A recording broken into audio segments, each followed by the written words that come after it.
comedic. I play Nancy Space. I get interviewed by Nancy Space, and I'm Janet Reno in the movie.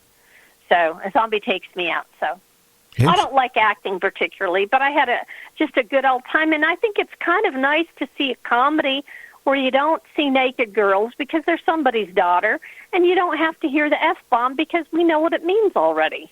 Oh, so well put. I got to ask you a question. Since you made a zombie movie, I'm not going to mention the name of the TV show, but I worship The Walking Dead. I love it. It's like my favorite TV show. I love it, love it, love it. Yeah, but how much far? They for a long time they got away from the main plot. I got to say, I like zombie movies. I like The Walking Dead, The Return of the Walking Dead, The Night of the Walking Dead. Anything that the zombies did, I love that. And when this show first came out, I really enjoyed it because there was a lot of zombies. And then all of a sudden, for like a couple years, it kind of like ventured off, and the plot kind of changed. Now they're getting back into the zombie thing again, but I think they're getting close to wrapping up the show after all these years. I believe they are. What a great run they've had. And I would have liked to find the origin of what caused these people. And I don't like to see people fighting each other. I think they should have had some other action, another plot line, maybe a little diversion from the comic books. But it was a very, very cool show. I think so. But have you ever seen, was it 28 Days? It was a Loved it. That is probably one of my famous shows. I loved it so much, but it had closure. At 28 days, the zombies started dying because they ran out of humans to eat their sausages out of their stomach. So they started dying off, and there was closure. That's the part I can't understand with what's going on right now. There's no closure to these zombies. They can seem to live in the ocean. They can live in the rivers. They can live in the lakes. They can live underground and they don't die. Unless they're, staked in the head or something. I don't know. I really, now you got me intrigued. I'm going to have to go on. You said Amazon? Yeah, you could go to my website. You just go to anotherzombiemovie.net, and, it'll give you a link to the Amazon, and you can see the trailer and stuff. I just wanted to do, I have a paranormal investigator, takes his team on a paranormal investigation. All the electronics are off for 3 days. Then the zombie pandemic happens. And then, they have to fight to stay alive to get to the Kentucky River, to get to the vaccine to save them. And, I have a lot of stupid news reports like, zombies raiding a porn theater. It took me 2 days to shoot. I had a blast. It sounds like it. So everybody, that's something you need to go out and do is check out, again, give your link to your website for people who can go check it out. Oh, that's very kind. Anotherzombiemovie.net. Okay. Well, James, I know you're going to check it out. Very kind and generous. Oh, yeah, definitely. Funny you talk about that show there. They kind of morphed into, it's not about zombies, it's about fighting other humans. That's what it's kind of got to. That's what I didn't like about The Walking Dead. I think they should have had like a mad doctor trying to cure the disease and many other disasters. But, I wanted to say something, guys. The near-death experience that I had is just kind of something I've incorporated as an awakening in my life. I don't live and breathe the paranormal. I mean, it's just something, an understanding that I have. And, I like to write the books and stuff, but I think you can get a little bit too worried about what happens when we die. We don't have a lot of control. We're all going to go there sometime. And, living in the here and now and having a good life is really what's, my goal. Well, I already told my wife when I pass on, for years I told her, bury me face down in the coffin. But they passed a law in the state of Washington here about 6 months ago. They can convert the bodies now into peat moss. Oh, well, that kind of makes more sense. Yeah, I told her that's what I want. I said, just go turn me into a bag of peat moss, and then grow your tomatoes. Dust to dust. I'm getting cremated. I don't want my body, in a I've done the cremation route. Get me high, let me die, and throw a match, and we're done. Well, yeah, I was going to do that because you know what? Not because I am cheap. I am not cheap. But the average cost, according to I see on TV, where where they're trying to sell you insurance when you get our age or older, the average cost is $8,000 for a funeral. Sure. I know. I get these things in the mail for $495 that can be cremated. Why would I have my family spend $8,000? They can sit there and put my body on the couch for 2 days, have closure, and then take me in the back seat of the car, take me down the crematorium, and spend the $495, and that's it. Everybody's happy. I think that is because, when you die, you've got to have a celebration of life, having people come and gather around and eat some Doritos and, commiserate with the family and share. But it's not about, it's so commercialized. It's sort of like Christmas. You got to do it this way and buy this casket. It's a business. It's a business that, and a bereaved family should spend the money elsewhere. Well, you know what? My brother and me were really close. Now, he was 13 years older than me. But I remember when my mom went first and then my dad. And I remember we were at the funeral home, which was actually on the cemetery. They're sitting there saying, well, we looked at a coffin. They said, oh, you don't want that coffin. You need to buy this coffin. So they get you into this coffin. Oh, no, actually, this one is better because it's guaranteed for 100 years that it'll be airtight. And my brother got really mad at me. I said, look, I'm not going to pay the extra difference. I love Mom. She's gone. That's just a body. What's the difference if her body starts decaying 3 months from now or 6 months or 20 years from now? What's the difference? Why would you pay $15,000 for a coffin? That is crazy. That is crazy. It is crazy.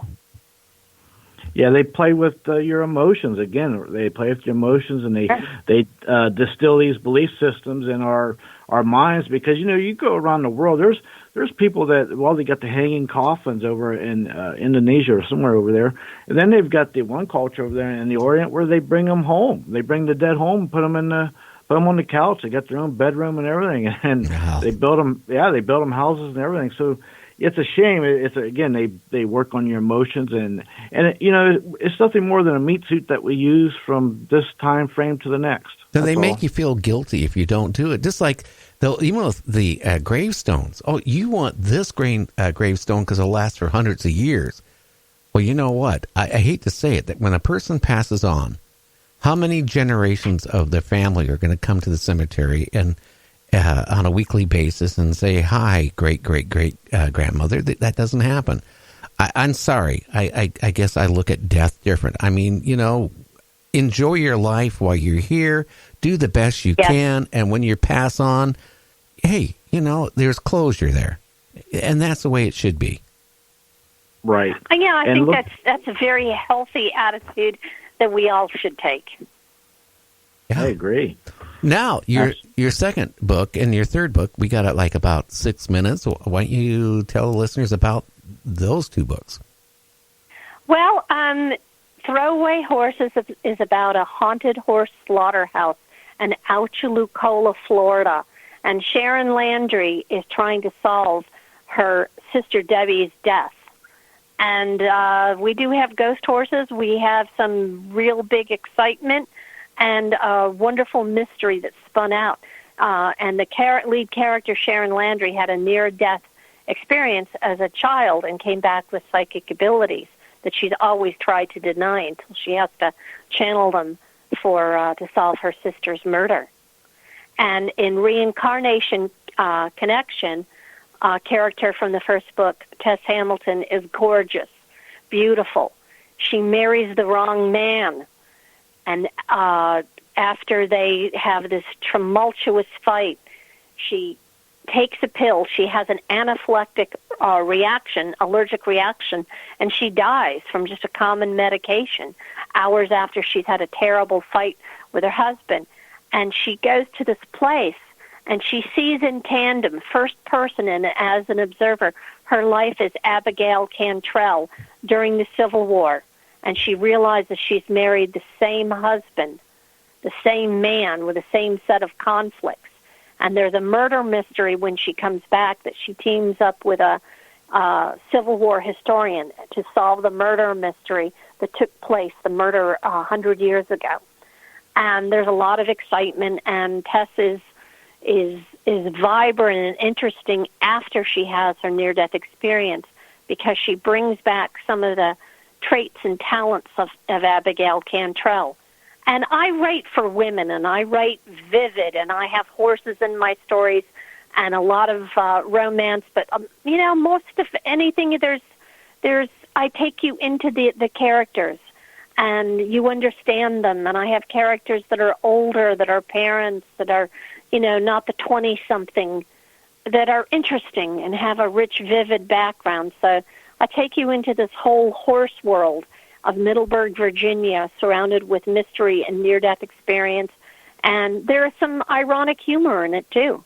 So the Near-Death Saga you can get on Amazon, or you can get on Smashwords and Barnes & Noble. They're everywhere. And it sounds like it's more than a weekend read with 500 pages. Oh, yeah.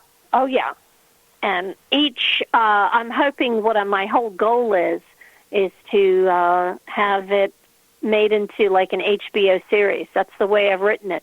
I'm a very visual writer. So when you read a near-death connection, you will feel like you've almost come close to an experience of a near-death incident. I'm going to take you right into step-by-step what it feels like to have a near-death experience. So kind of excited about that, and I hope the readers like it. And you're very gracious and kind to let me talk about my books.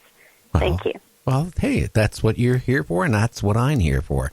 Now, James, we're down to like about 3.5 minutes. You got any questions to ask? Yeah, I would like to ask her, what was your thoughts when you was on the other side, or was there anything, or even your opinion about suicides or people who committed suicide? Was there anything different about that? Well, that's an interesting question. I have someone close to me that did that, and I'd always thought, oh my God, that is, a big sin. And I don't think it is. I think somebody distressed can't be judged on one terrible mistake they make under duress.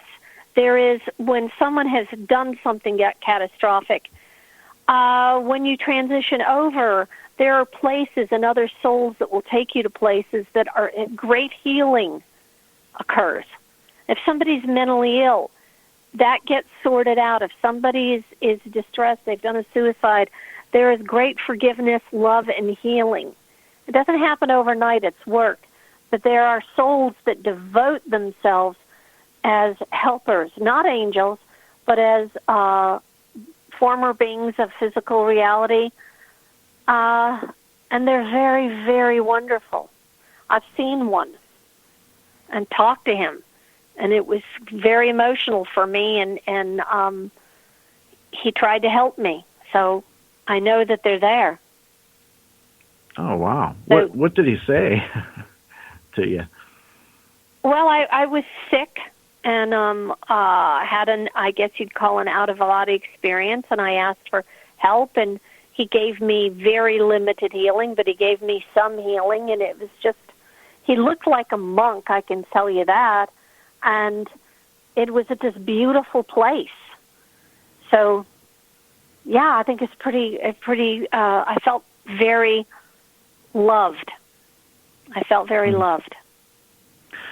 Now, in James, your books... Hey, James, we're down to the last minute. Oh, okay. Okay, Laura, I want you again, give the website, your main website, for the people can find your books and all that out. The NearDeathSaga.com, or you can go to the Near Death Saga on Amazon.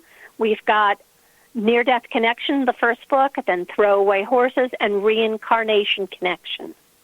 Okay. Well, hey, Laura, I really enjoyed having you on the show. Thank you so much, guys. You're just a pleasure to speak with, and it's been a great fun. Yeah. I told you it would be fun. Yeah, absolutely. Okay. Well, you have a great weekend that's coming up. I will.